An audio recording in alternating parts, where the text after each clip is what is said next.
And the President of Malaysia, Anwar Ibrahim, will give his speech. Thank you.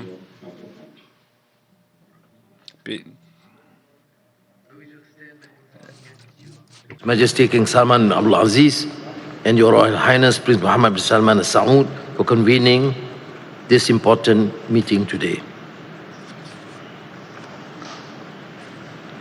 Excellencies, ladies and gentlemen, I concur with the many excellent points and recommendations made by fellow leaders. Their views reflect a united voice of the Muslim Ummah, born out of the surge of shared conviction among our people. We acknowledge that the circumstances confronting the Muslim world and the Ummah has been most trying and challenging.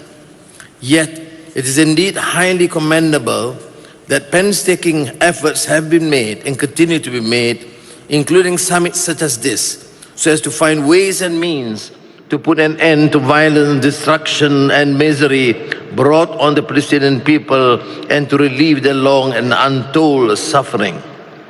Israel no longer belongs within the civilized community of nations, and its barbarism demands nothing less than decisive action to safeguard not just the Middle East, but the entire global order. 50 years ago, the world was so horrified by the atrocities in South Africa that the United Nations General Assembly took the unprecedented step of denying its government a seat of the Assembly. Israel, however, has gone beyond the pale, beyond reason, beyond humanity itself in its vile and blatant perpetration of genocide of the people of Palestine. These cumulative acts of violence against an entire nation leaves us with no choice but to demand the swift and effective action of the international community, including embargo, suspension, and even expulsion. In its relentless campaigns, Israel has now struck at the very heart of the international community's lifeline for Palestine by targeting the United Nations Relief and Works Agency for Palestine refugees. By barring UNRWA from operating, Israel is causing the collapse of the world's humanitarian response, cutting off the most basic means of survival in Gaza for those who have already lost so much. We must put an end to this continued senseless carnage and take immediate steps to furnish more effective protection for the UNRWA. We must accord better protection for the UN peacekeepers in Lebanon, comprising nearly 50 nations, including Malaysia, who have been attacked and terrorized by Israeli forces. The international community must act swiftly and forcefully. As an immediate measure, we must push, as Malaysia did at the UN General Assembly in September, to impose an immediate arms embargo against Israel. Nevertheless, the severity of Israel's assault on humanity's most basic rules of international compact deserves consideration of a more serious response.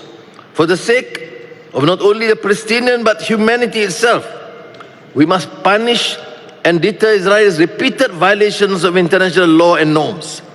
We should therefore build a consensus towards suspending or even expelling Israel from the United Nations itself. Israel's trail of atrocities has already spread into Lebanon, Yemen, Syria, Iraq, and Iran. If the world turns away now, this violence will not remain contained. It will ignite a fire that threatens to engulf the entire region and the rest of the world. At the end of the day, the most aspects of our concern are the victims. It is therefore imperative that we redouble current efforts to help rebuild Gaza from the ruins of destruction. Of crucial importance is implementing the plans without any undue delay. We must draw a line in the sand, not only as Muslims, but as fellow humans, united and bound by our fragile mortality and committed to a simple truth, a wish for a safer, kinder world for our children and the generations to come. Thank you.